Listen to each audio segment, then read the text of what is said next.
We've spent years of careful planning. We've sourced the most advanced equipment. We've brought together explorers, scientists, innovators to embark on a bold human adventure, redefining the boundaries of wheeled exploration. The first continuous circumnavigation of the globe by vehicle across both poles in 18 months. It was challenging. In just over 3 months, we crossed from Canada to Greenland, reaching the North Pole, the world's first surface continuous traverse by vehicle. Oh, not just adventure. Through exploration, we want to contribute to scientific knowledge. We took the first northernmost measurement of cosmic radiation coming from distant regions of our universe to the North Pole. The data we've collected will help our understanding of the universe. We also took the first continuous measurement of ice thickness to the North Pole and back. We know that science and new technologies have the power to improve lives and the impact we have on our surroundings. And we are not done. We will keep engaging individuals, organizations, and people along this extraordinary journey of extreme adventure, technological innovation, and scientific data collection, uncovering stories of human endeavor, tapping into the wisdom of ancient cultures, experiencing the world's natural wonders, inspiring today's innovators, technologists, and changemakers to boldly reach for the unknown.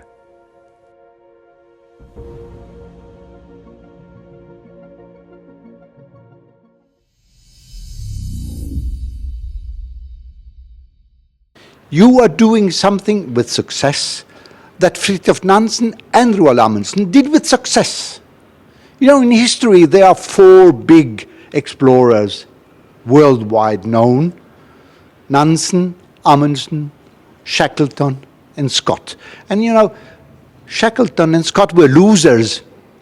Amundsen and Nansen were winners. So it's right of you to follow Nansen's path. Congratulations with what you have done. Congratulations and good luck with what you will do through all countries you will visit. I had the pleasure in the past to do my own expedition called Oltre, Beyond the Edge. And Oltre, Beyond the Edge was a proposal to drive with vehicles to make the Northeast Passage over Siberia and on the ice the whole way to Whalen. And this was our cameraman, by the way. And these are our vehicles in front of the house of Amundsen, while here we are on the way to the Urals. So we have tried. Unfortunately, we failed due to the climate change. We got 5 meters snow in 4 days, and our cars, of course, are not built to drive on snow. They were prepared to drive on ice. So what I think, I want to pass the word to Paula, because she will coordinate the rest of the day. And I thank you again for coming to Norway. Thank you, Peter. One thing he has not said, Peter is a descendant of the great Roald Amundsen. And I know him because I met all the living descendants of an expedition that also conquered the North Pole in 1926, and that was led by Umberto Nobile with Roald Amundsen. But just to get going with what Peter introduced, I'm really pleased to welcome our explorer of the Transglobal Car Expedition today at the Nansen Museum.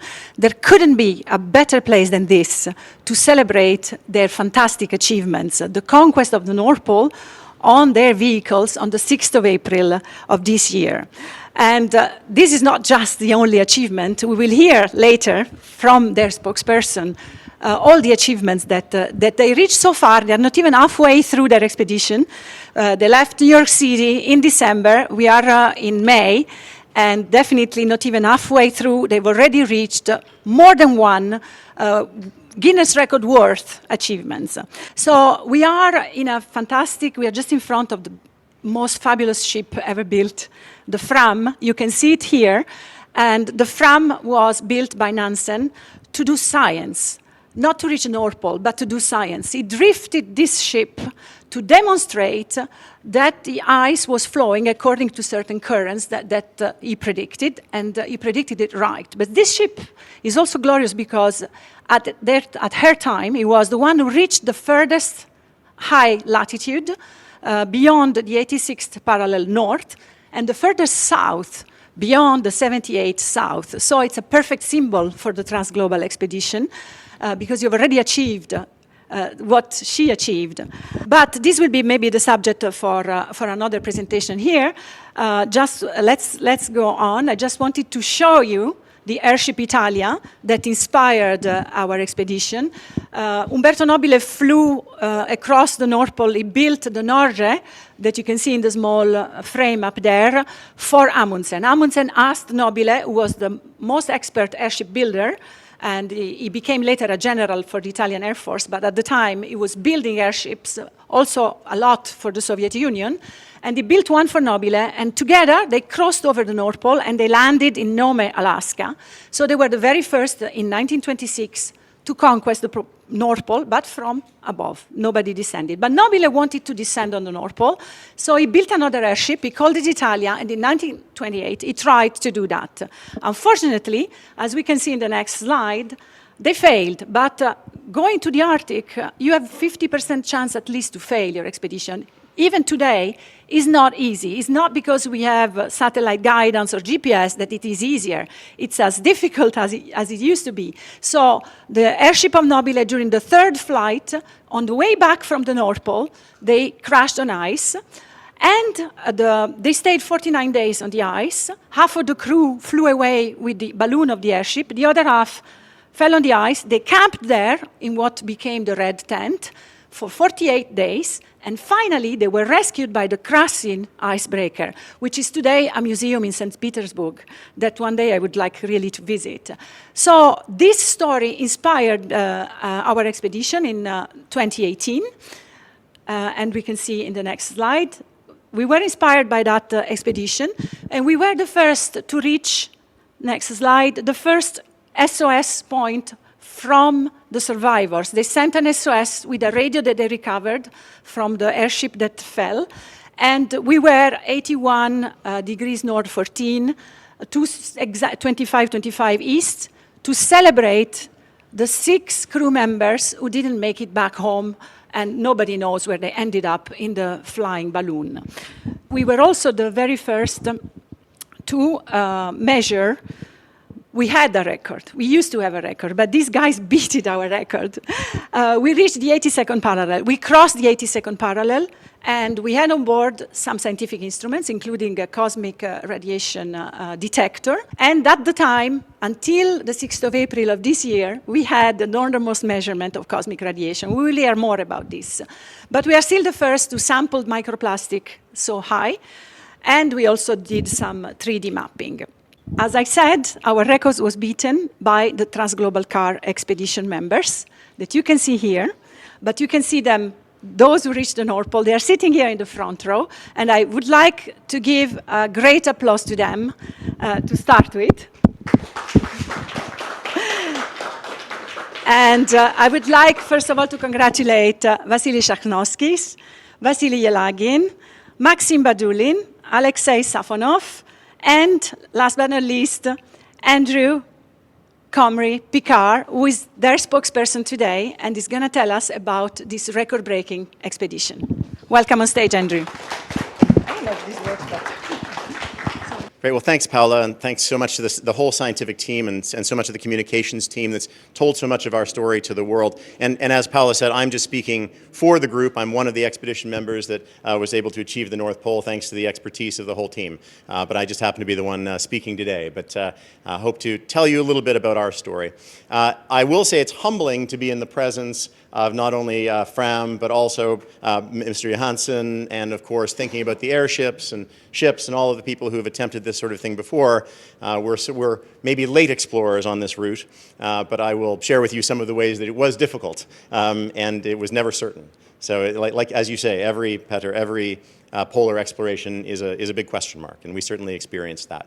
So I'll tell you a little bit about what happened on our Arctic leg, and just give you a sort of an idea of what we went through. The beginning of the expedition was actually from New York City, so there was 5,000 kilometers going overland from New York just to get to the Arctic to begin our most overland section, going on land for about 800 kilometers. That's a map on the left. It's a little bit of an abbreviated map, but you can see that we've gone over the ocean ice. We'll talk a little bit about what happened down here, but this is all over ocean ice, past Resolute and Isaacson, abandoned radar station in Canada, to the geographic North Pole, back down to the coast of Greenland, and then over to Station Nord, which was very much the most difficult point section of the expedition, I can tell you.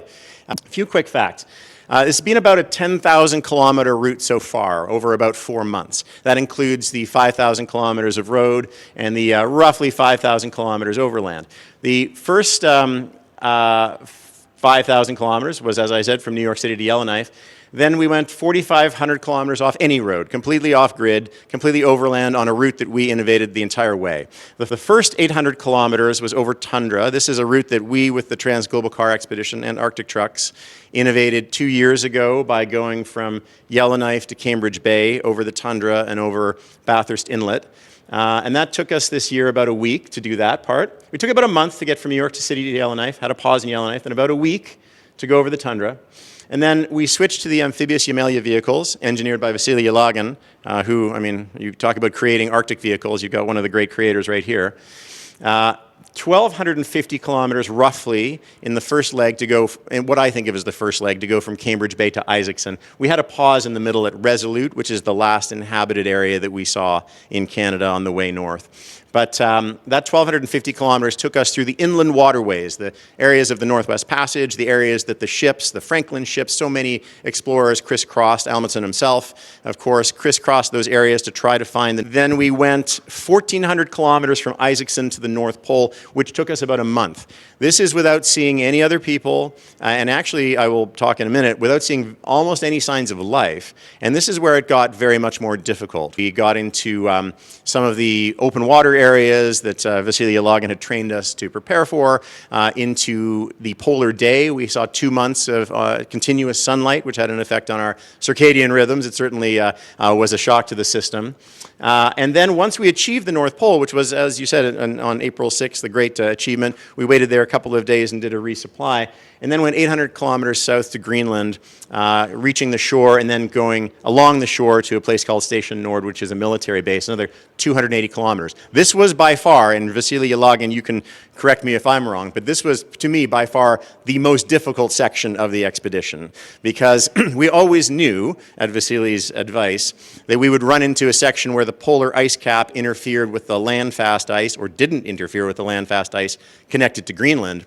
And indeed, we saw larger pressure ridges, more open water, very difficult sections, and bad visibility, got some bad weather in. It was a very, very difficult section. And all of the skills that the team had learned and all of the innovations that Vasily Yelagin had designed into the vehicles came to bear. It was really important. Now, some notable firsts, as we've talked about. There are quite a few things that we were able to put together into this expedition in order to achieve some records or some firsts. It is the first wheeled expedition from North America to the North Pole. To be clear, Vasily Yelagin, and only Vasily Yelagin's team, has gone to the North Pole on wheels before from Russia and done a circumnavigation of the Arctic also, but this is the first time that anybody's driven from North America continuously and come down on another continent. It will be, we anticipate, the first pole-to-pole circumnavigation of the Earth on wheels. We anticipate that finishing in May 2025. There's a lot of distance left to go there, over Europe, Africa, crossing Antarctica, which is not an easy thing. The last little bit is a very difficult bit to Marguerite Bay. Then up South America, Central America, back to New York. First time that's ever done. It is already the first continuous ground survey of ice thickness across the North Pole. This is important for reasons that Christian Haas will talk about in just a few moments.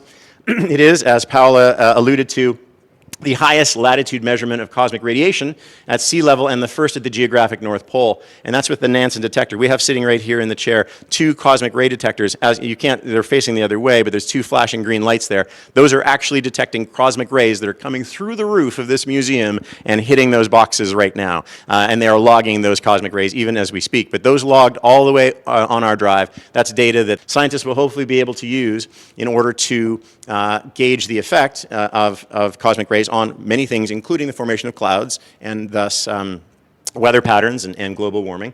And also, interestingly, I learned correlation, at least with seismic activity, with possibly a predictive effect. Not necessarily where earthquakes will occur, but when they will become more frequent, which could be very useful. It is also the first satellite picture of cars on the geographic North Pole. It's quite an image, I'll tell you. So anywhere where there's a G there, that's a place where there may be a Guinness record that we're looking at. And it's exciting to be able to achieve all those things, obviously. People have a lot of questions of what was it like? And it's a fair question. It was wonderful, it was challenging, it was very, very hard in sections. But I think the best summary of it can be a little bit like people have described sometimes flying an aircraft across an ocean or transoceanic aircraft flying, which is hours of boredom punctuated by moments of terror. Because there's a lot of driving and bouncing around in the vehicle and planning. And then I like the second image there. That's the Yamelia lined up on open water. And already there's a Dynex line stretched across there, a climbing line. But you drive for hours and hours, and then you try to find a way across that open lead. That's open water in the Arctic Ocean. I think that's above 85 degrees north. And you plan, you send the boat across with the first 2 guys, you put an anchor in, you put a pulley in and a line, and then you have to drive off the ice into the Arctic Ocean.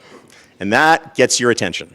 That's a big moment when you're just driving a vehicle off the end of the relatively secure ice and you go splash, and the first thing that happens is the water comes over the windshield and then you wait for it to all come back up. It's a big moment. I'm not going to say it's terrifying. I've done a few scary things with cars, but it's right up there. It's something. Yeah, so we spent 2 full months alone. We were the only contact for each other. Which is an interesting thing in itself. When you go on any expedition, you expect to spend a lot of time with your peers, but in fact, Vasily Shagnovsky noted this. If you're climbing Everest, as he has done, or going on a major expedition to a mountain, you spend some weeks together, but you often see other people, you cross people on the trail. We had 2 months, excepting the helicopter pilots on the North Pole, which was a quick visit, but we didn't see anybody else for that time. Right? Which is something. It has a real effect, and it bonds the team together very closely, and it's a challenge in itself, and it helps you learn Russian a little bit. We had more than 2 months, by my gauge, with no sign of life at all. From the last fox footprint that I saw to the first life that I recall seeing is there was a blue tarn. Strangely, a blue tarn that I think was a little bit off course, a bird, that we saw at about 85 degrees north when we were southbound. That's from 85 degrees north on the way north to about 85 degrees south on the way south. No sign of life. One seal. You saw a seal in one place. But it was very, very stark and very, very felt like a desert. It is a desert in a sense. Everyone's asked me, what insights have you taken away? All the what did you learn from this whole thing? As I mentioned, I learned a little bit of Russian. Also, the usual things you'd expect. Spend more time with your kids. Don't sweat the small stuff in your business. Whatever. Tell the people you love that you love them. I came back with a resolution that my wife already mocks me for, to learn to roast eggplant. I don't know why. That's a thing that I've come back and I've started to work on doing. But importantly, it's given me a sense of scale and a sense of sort of humbleness for our place in the world. I think if you take away anything from an expedition like this, it's something that you realize the power and the immenseness of what's out there. Next slide.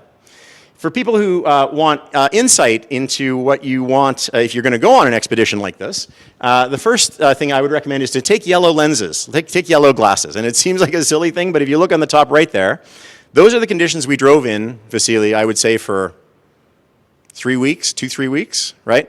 With almost no visibility except there you can see the vehicles that are in the image, but you can see you can't really distinguish the horizon from the snow.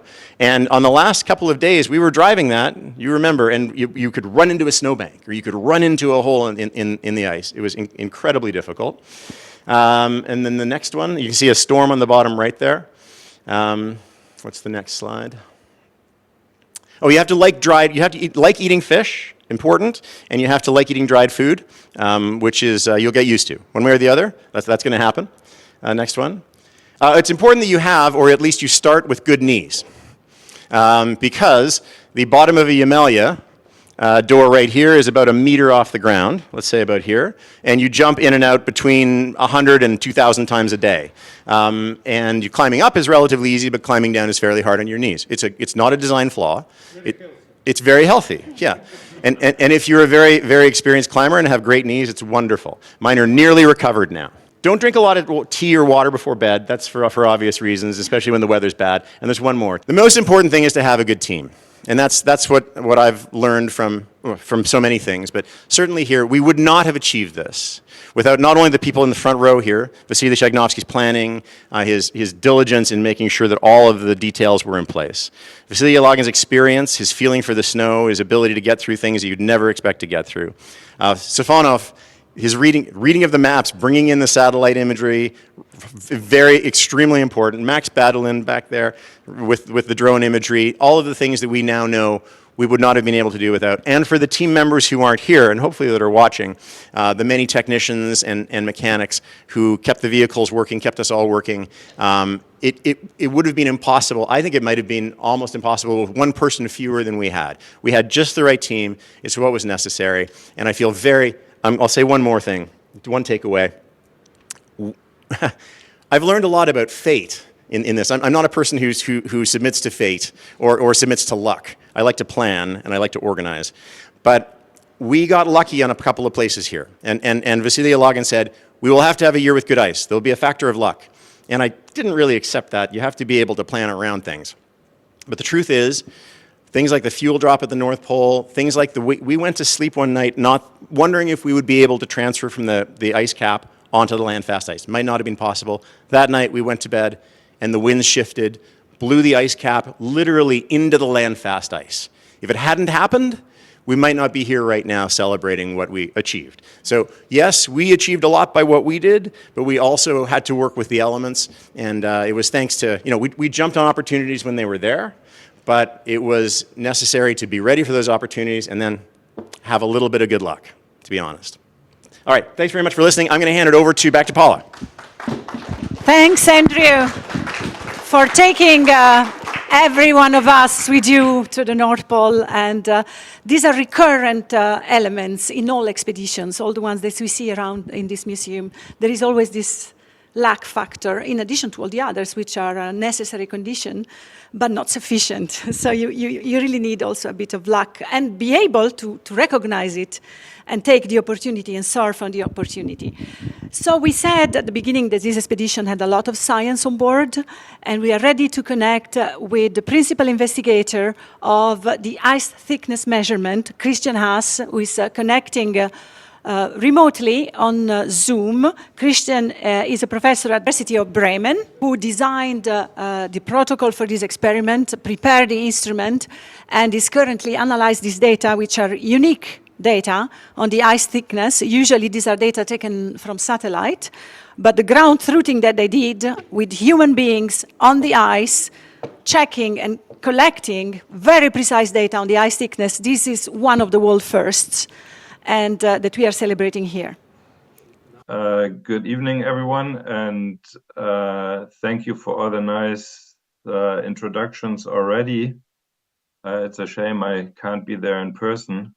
And I'm super excited to share with you a little bit about the sea ice science that we did. Maybe just a few words about myself too. I'm a sea ice expert now in Germany, but I used to live in Canada for 10 years. And as such, the expedition really crossed through my backyard, and I have visited the same places a lot of times myself doing research. I've also visited the North Pole 3 times already, by ship mostly, and by helicopter once.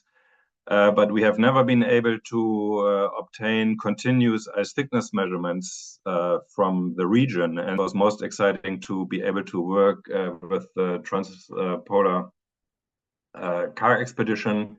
Vasily Yelagin and I, we already had met a long time ago. And so it was clear that we could ideally use the expedition for ice thickness measurements. And consequently, and finally, after so many years of trying, we were able to obtain the first continuous ice thickness ground survey between Canada, Greenland, and the North Pole. So why are we interested in sea ice? You probably all know that satellite observations show that the sea ice in the Arctic Ocean has decreased by almost 50%, which can be seen in this time series here, which shows the ice-covered area on the left side and the time, the years at the bottom. And this shows the strong decline here. And the area of the ice can be seen very easily by satellites and so systematically. However, the thickness cannot really be accurately observed by satellite, and therefore the thickness is of very large importance because only area and thickness can show us how much ice there is and how long it will survive. So when we think about ice thickness, it's important to remember that sea ice moves as the expedition has experienced all the time.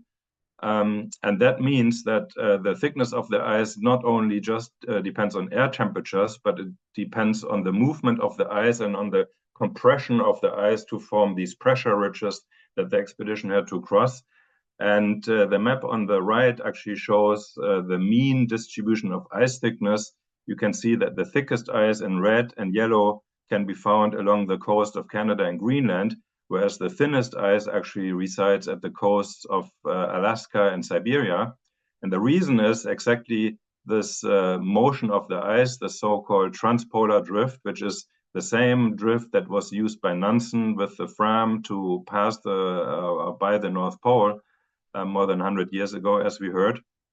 And that transpolar drift pushes the ice against the coast of Canada, which is why it is so thick there and why it is so rough and deformed, and why so many pressure ridges and also cracks are there. And you can see that the Transglobal Car expedition crossed this region twice, once from Canada to the North Pole and then back from the North Pole to Greenland. And so it also provided an ideal opportunity to measure the thickness of the thickest ice in the Arctic Ocean.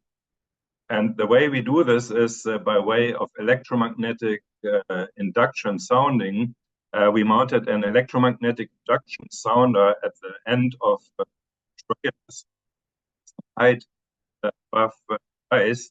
And this obtained once per second a measurement of the thickness of ice continuously from Cambridge Bay across the North Pole to Greenland. And it would have been better to mount the sensor lower because the accuracy of the measurement improved when the height decreases. But as you can see in the movie on the right, actually, there was a good reason, and Vasily Yelagin had designed it very well to mount it so high, because on the rough terrain that you can see here, the trailers and the instrument bounces a lot and needs to be at some height not to be bumped into the ground. And I have to say, this was not very nice treatment of the sensor, but it did actually survive, and the measurements were able to continue. This movie also really shows you very impressively the terrain the expedition had to go through. And here, down here, you can see the water actually. So as Andrew already alluded to as well, the water was never far. The ice very often was just thin enough to skim over, not to spend too much time on it. This is a map, a satellite radar map actually of the track that the expedition drove over sea ice. More than 2,000 kilometers, we obtained ice thickness data. You can see the and the colors actually do not show ice thickness, but they show the speed of the expedition. You can see that through the fast ice of the Canadian archipelago, the traveling was quite easy. They drove with between 12 and 20 kilometers an hour. So relatively simple driving conditions, but we must not forget that also it was dark for much of the time because the expedition started actually during the polar night.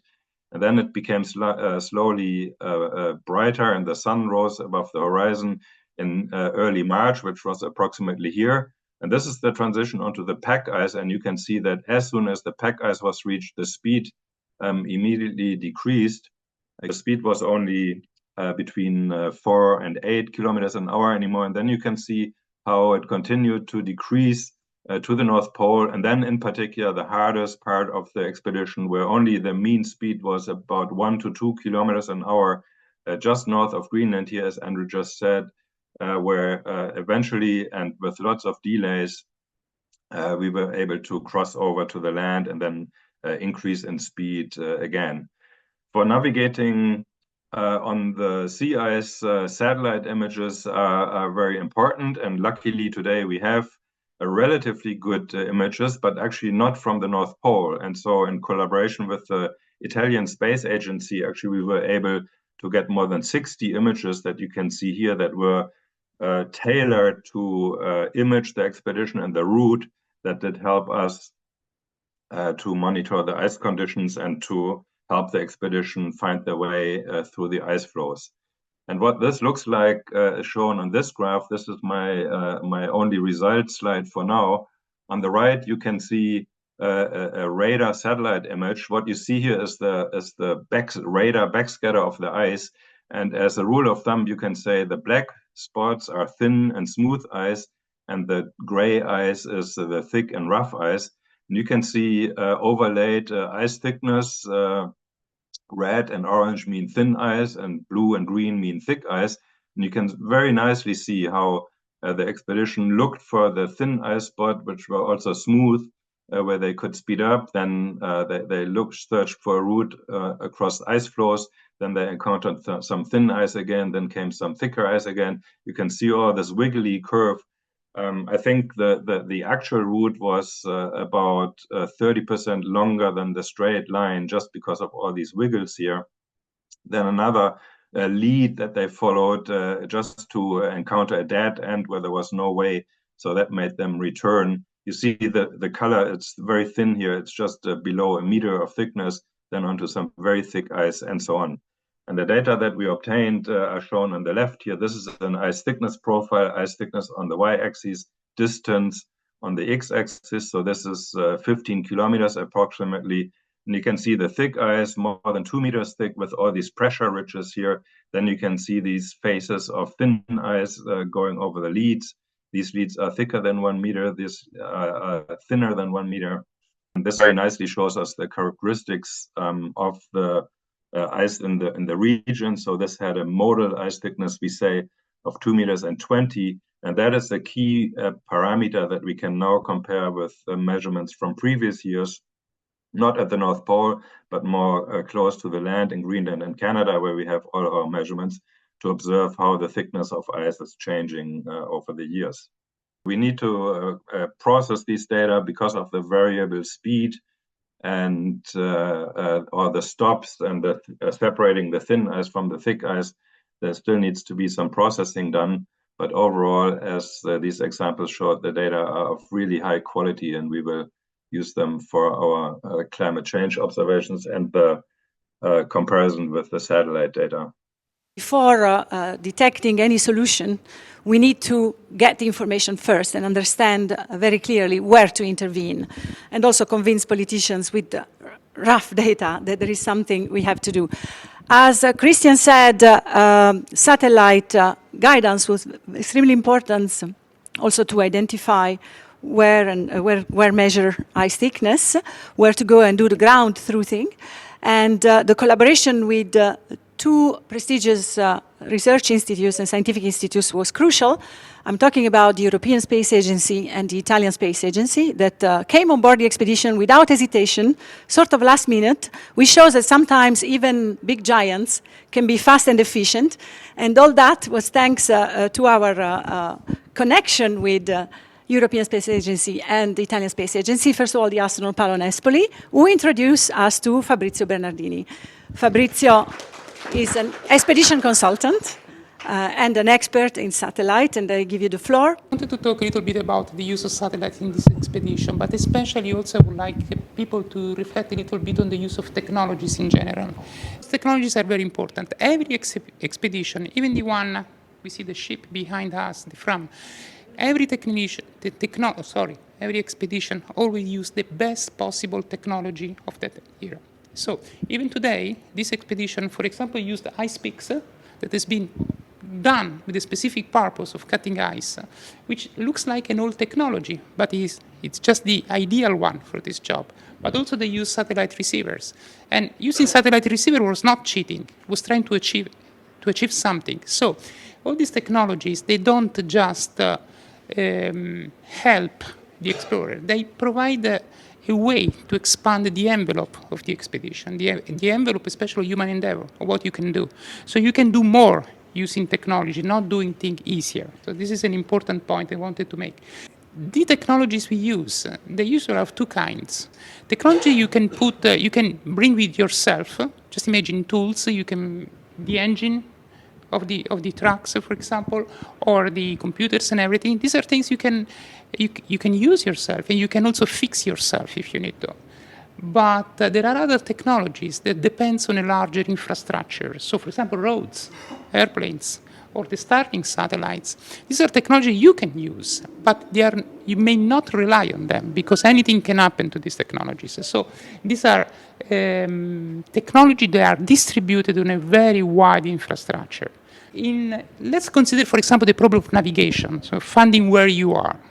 Okay, previous expeditions, I mean, talking many years ago, they used different methods to try and navigate. So they use a little bit celestial navigation, dead reckoning, magnetic compasses, which are actually difficult to use in the northern region. But how precisely they got to the North Pole? Only in the 50s, somebody used radio navigation techniques to get to the North Pole using LORAN, but even that one has a certain resolution, certain accuracy. And only in 1990, people for the first time used GPS receiver to get to the North Pole with an absolute accuracy. And that was not a way of cheating. That was achieving a milestone. That was a very important achievement for the technology used. And today, this expedition, one thing they use many technologies, this expedition, but especially satellites. And they use many types of satellites, directly and indirectly. So they use the Starlink. Can you go to the next one, please? They use, for example, the Starlink satellites for communication, but they also used on the right side, the positioning satellites, of course. And this has been used directly. But there have been many other satellites used. This is an infrastructure of satellites. So they used imaging satellites, visual imaging, or radars imaging satellites. They also used meteorological satellites. And meteorological satellites, there are a lot of meteorological satellites and the services that provide us forecasts and other information. So again, this expedition we're using, like many other expeditions, they use the best possible tools for the job. Let's talk about the satellites. So visualizing the Arctic ice from satellites is very difficult. Even visual images, on the left side there is a visual image, so the one used by the expedition. They work only when there are no clouds, because otherwise, of course, the satellites cannot see anything. But also, they are pretty flat, because the ice is pretty flat when seen from the above. You don't see, there are no features. There is no grass, there is no rocks, it's just white. So it's very difficult to see. You can see the cracks in the ice, but that's it. On the other end, on the right side, you see a radar image from a satellite. These are images that pass through the clouds every day. They always work. And they show very well a lot of details, but they must be interpreted. They are very difficult to interpret, to understand. In the middle, you see an image done from one of the expedition drones, just to compare a little bit what is the... At a certain point, let's say, we started considering using more images from satellites. So the situation of the ice when they went past Canada, they entered the Arctic ice, was getting complicated. So we tried to contact the first European Space Agency and asking them, how? We have an expedition that has problems, can you help us? And luckily, they immediately accepted that. But the way their mission works helped the expedition up to a certain point. But what they did has been impressive, because in a very short time, they were able to modify, in many situations, the planning of their observation. They have a very automatic system. And they were able to extend the coverage or even plan a new observation in areas they never observed before to try and assist the expedition. And this is an example of the images from these satellites, from the Sentinel-1 satellite. When you do pictures of images from a satellite, it's not just saying, hey, I want to do a picture and that's done. No, there is a complex chain of planning. There are the flight control teams that organize things. Then you have to downlink the images that maybe are received from another station, another side of the Earth. The images have to be decoded, then they have to be processed, and then they have to be delivered. So it takes time. And with the ESA images, the latency times, it was not. It was important. So it was considering the speed at which the expedition worked and the movement of the ice, it was a little bit complicated to work with these images. And so next step, when they reach 87 degrees north, when ESA could not provide any more coverage for that, we have to go to another agency. So I tried to contact the Italian Space Agency, and they were very keen to help us, actually extremely keen. The advantage is that, as you see from this one, usually satellites, they don't cover the North Pole areas. You see there is a small hole over there? But ASI has a constellation of satellites, or radar satellites, that cover the North Pole perfectly.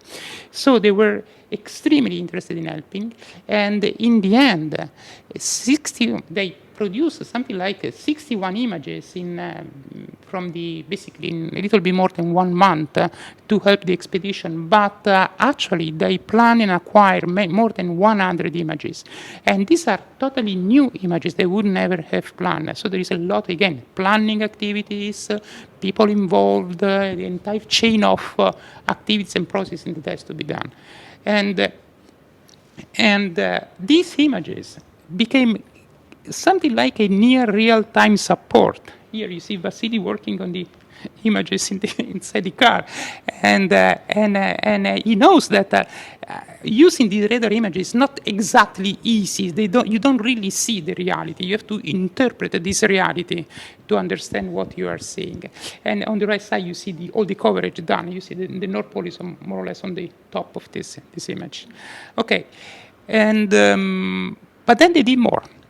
Because the Cosmos SkyMed constellation that it has been used also have very, very high resolution capabilities. And this resolution were put at, let's say they were using it to get a very special image when the expedition reached the North Pole. And to do this image, it requires the work of a lot of people that try to understand from the movement of the ice, the path of the expedition, and they tried to understand where they could possibly be, because these images were very small. It's only 10 by 10 kilometers, so you have to be precise. You can do just one image every day to cover this area. And they did it, and you see that. You see the 4 vehicles, and close to the hammock of ice, and you see this. This is the same image taken from the drone. The difference is that the drone image has been taken because the flying conditions were doable, and it's only about 100, maybe 200 meters elevation. The satellite image has been taken probably from more than 1,000 or 2,000 kilometer distance. The satellites, they work around 800 kilometers altitude, but they see laterally. So basically, there is a slant range of something 2,000, 2,500 kilometers. So it's an exceptional image. This is probably the very first image of vehicles on the North Pole taken from a satellite. So this is something extremely, extremely new and special for this expedition.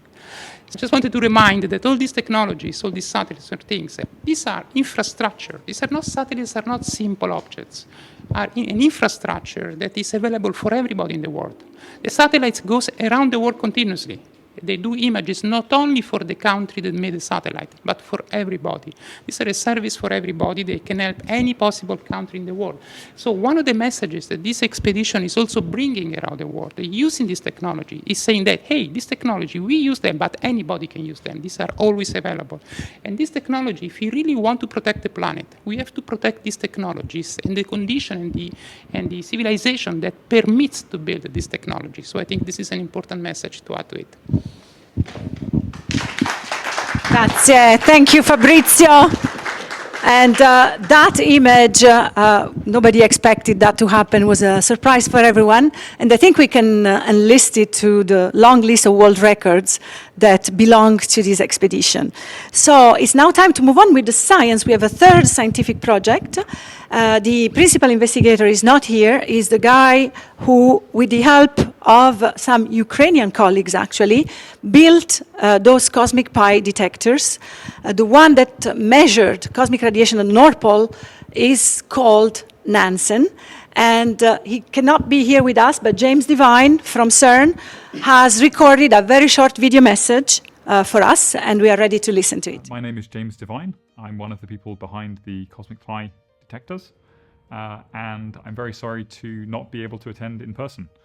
I have actually visited the Fram Museum back in 2006 as a tourist, so that adds an extra level of meaning to me to be able to have one of the detectors that I have built put in the museum.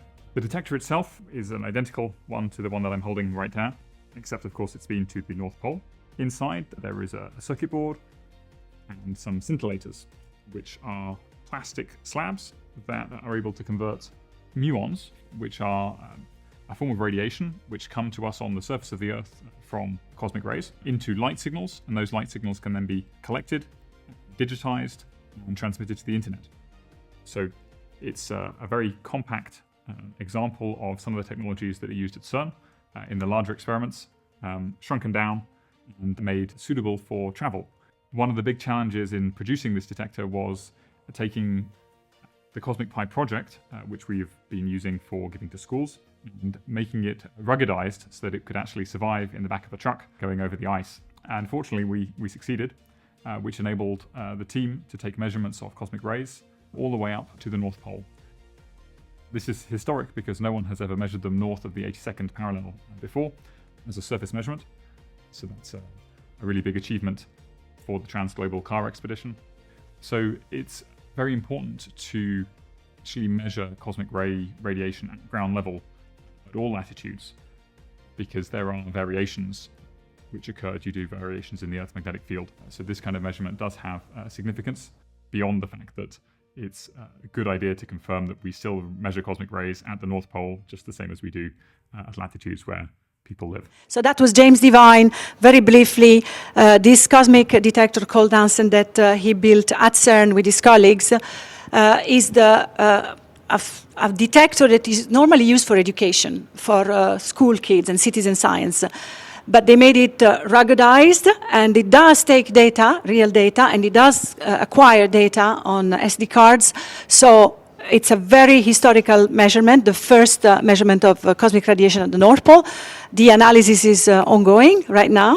And we are now giving the floor to somebody who is an expert in the field, a particle physicist, Professor Angela Bracco, who is the president of Centro Fermi and of the Italian Physical Society, who is going to tell us why it is important to measure cosmic radiation at all latitudes, including the North and South Pole, as you will do, and why it is important to involve students and citizens in this kind of measurements. Thank you, Angela. The floor is yours. Thank you very much for the introduction. And this is a collaboration between many institutions. The main actors are Centro Fermi and INFN. And I thank Luisa Cifarelli for giving me a lot of material for my presentation. Can you go to the next one? So as you know, on the Earth, there are every second a few thousand of high energy particles that arrive in the atmosphere of the outer atmosphere of the Earth, and these are charged particles that are what they are called cosmic ray. The cosmic ray were discovered more than 100 years ago, and their origin is mainly our galaxy or even outside our galaxy, and the galactic, so and extragalactic, and they are coming from stars, some star explosion from the sun. So there is still a mystery about the real origin and the exact origin of cosmic rays. So this is why they're so interesting, and people really study with many experiments, study them. And in addition, there are also links to other questions that are not only astrophysics, but are related to the environment, and like, for example, for climate, and also other questions related to let's say, not to astrophysics. So when we are in this picture, you can see that when the cosmic ray hit the atmosphere, they produce a large shower of particles. And at the ground level or the sea level, what arrive most are muons, and muons of few GeV that are the most penetrating one. And these are basically the particles that we want to measure at the ground level. The experiment that is the EE project that has a dual let's say, aim that of to have an observatory of cosmic ray, but also a very high educational purpose. As you can see, this is done in collaboration with schools. You see a picture of students that are really enthusiastically working on the preparation of the detector, but they also work later on the analysis. And these are the schools, 70 schools distributed in Italy. They cover 10 degrees of latitude and of a million of square kilometer in shower. So these detectors are very are good detector that can measure precise position and also the time. So this is why it is important with this detector to make time correlation and also time coincidence to try to identify most of the particle in the showers. So now, why is it important to make such measurement at varying latitude? So as you know, there is the geomagnetic field on Earth is sweeping away some particle from the cosmic ray, and this part that is swept away depends on the latitude, and so there is basically an energy threshold of the particles that are rejected depending on the latitude. So this is why it's important to continue this study also in the North Pole. Can you go to the next one? So this, as it was mentioned by Paola, was the Polar Quest expedition in 2018. I think she already reminded us about the expedition in 1028 for in the Svalbard for the Nobile, let's say, tragedy. But what we want to know that we want to point out that there were 3 detectors inside the boat, and can you check?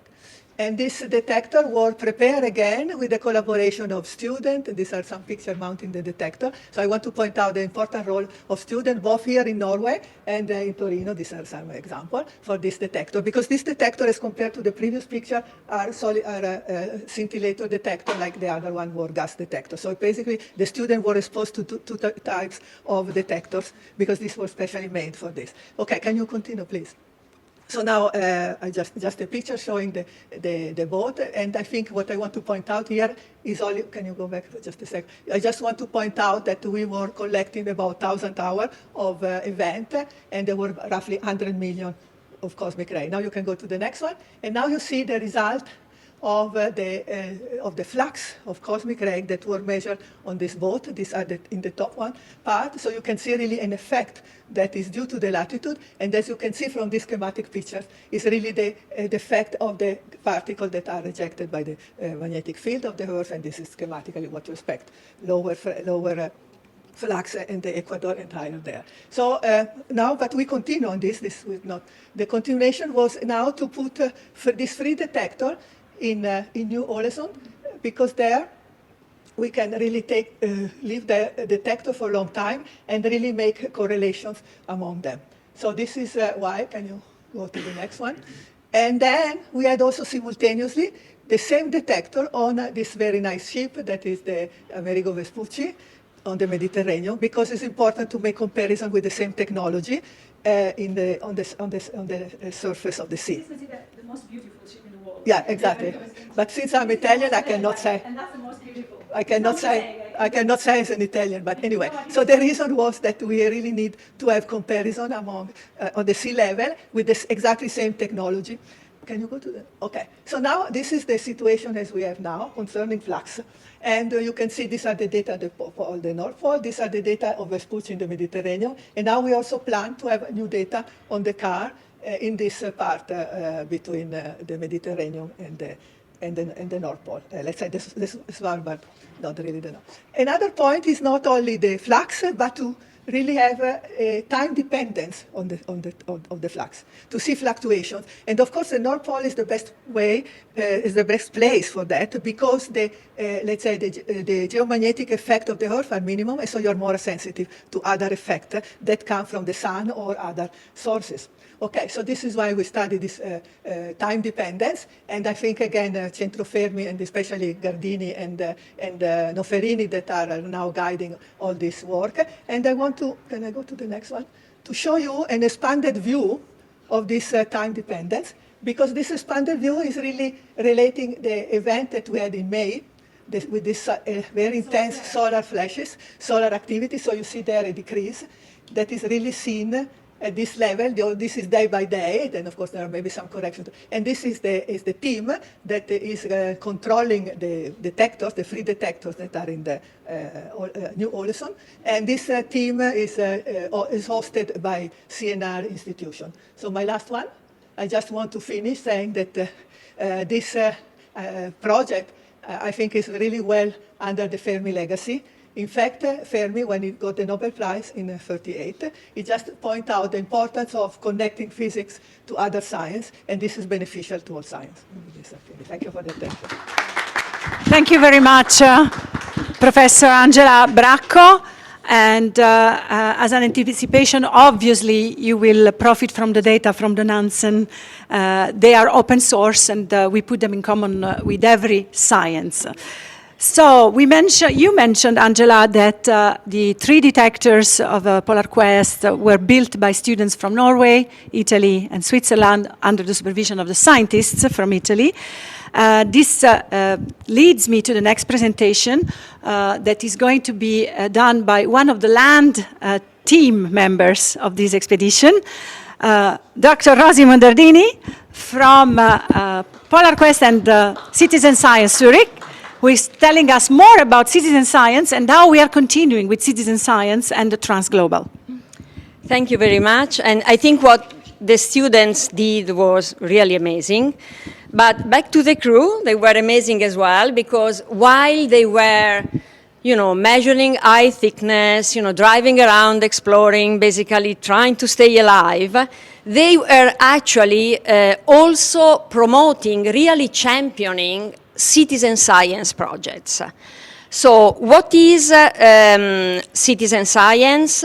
What is citizen science? I think you heard the term already a couple of times in the presentations, and these are basically research projects where citizens collaborate with academic scientists, most of the time providing data, but actually in many different ways, and from monitoring biodiversity for conservation, to looking at images from satellites to monitor deforestation, or looking at documents to help studying history. So many different ways, and the majority of these projects use smartphone or a web interface, but smartphone for the collection of data. Next one, so during the first part of the expedition up to now, so the United States, Canada, and the Pole North, the crew was championing one project called Particle Hunters. So while they had one detector in their car and they were measuring cosmic rays, there were also students and young people all over the world using an app to measure cosmic rays. And by connecting again, synchronizing time, all of these signals, basically they made up the larger detector for cosmic rays existent. And basically the experiment is done as a competition. You have teams all over the place. So one of the teams from the Transglobal expedition is now number 10 globally. And Maxime will tell you more about them. They are from Uganda. But I think, again, one more record, even though maybe will not go, in the Guinness of records. But basically, this crew managed to inspire a group of kids in a slum in Uganda, actually in a refugee camp in Uganda, to actually spend their time doing science. And this is the power of citizen science. So what will happen now in Europe, next slide, is there will be another project which is more appropriate, it's about light pollution. So citizens are invited to provide data to the scientists that will be used to study the impact of light pollution on human health, animal health. It's very simple, you go out at night, you observe and you enter the information either with an app or directly in the computer. Again, an overview about the future. They will then go to Africa, and we are already in contact with the Citizen Science Association in Africa to champion different projects there. We are in contact with Donate Water. This is a project that has been organized by a team of young students, and they are mapping water points and water access in different countries.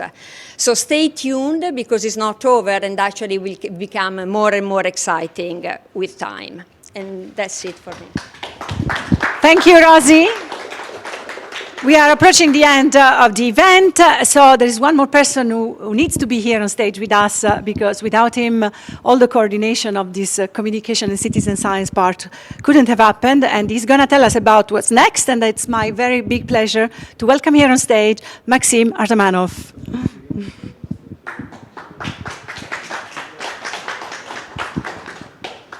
Thank you very much. So it's great to have all of you here. It's a fantastic venue. I still just can't believe, where we're situated. And also, for the first time for our events, it's actually only the second time we have it. We are so honored to have it in the Explorer room of the Fram Museum, because the very start of the expedition was in the Explorer Club in New York. And actually, Emil Grimson, who is a member of the Explorer Club and who is not here with us, unfortunately, managed to convince the club to give us their flag. You can imagine there's a lot of effort and a lot of men, women, and material resources, going in making it happen. But what drives people behind it is the inspiring people they really love and care about. So Vasily is trying to inspire his family to achieve what they want to achieve. Vasily Yelagin has his son here that he wants to inspire to also do discoveries and do the stuff that he's interested in. And we are trying to inspire people from these unprivileged communities to study science and because of what Rosie brought us with Paola, is this connection that we were looking for with citizen science, is how with a simple device they can be part of what is the biggest search of understanding of fundamental questions on Earth, which is physics, and connect them to the biggest scientific experiment in the world, which is CERN in Geneva. So the next event in this vein will be what we call the Transglobal Citizen Science School Forum. It will happen in CERN, organized by Paola and her team of Polar Quest, who are our official science partner, to bring 30 kids from unprivileged communities with their science teachers from different parts of the world, including Lebanon, which is a country which is basically almost a failed state, and we have a very motivated team there. We have this double team in Uganda, and bring them to CERN, show them CERN, make them, with James, assemble some of these cosmic ray detectors, visit some of the biggest experiments, and hopefully some of them will get inspired just to study things and just go further in their education and in their dreaming about being part of the global science community. Thank you. Thanks to the entire Transglobal Car expedition. Thanks to Alex, who did all the technique for this hybrid event. And thanks to the Nansen Museum, to the Fram Museum, for having us with them today. You will be able to find the recording of the event on the Transglobal Car expedition and Good Gear websites. Yes. Yeah. Thank you, everyone, and bye-bye.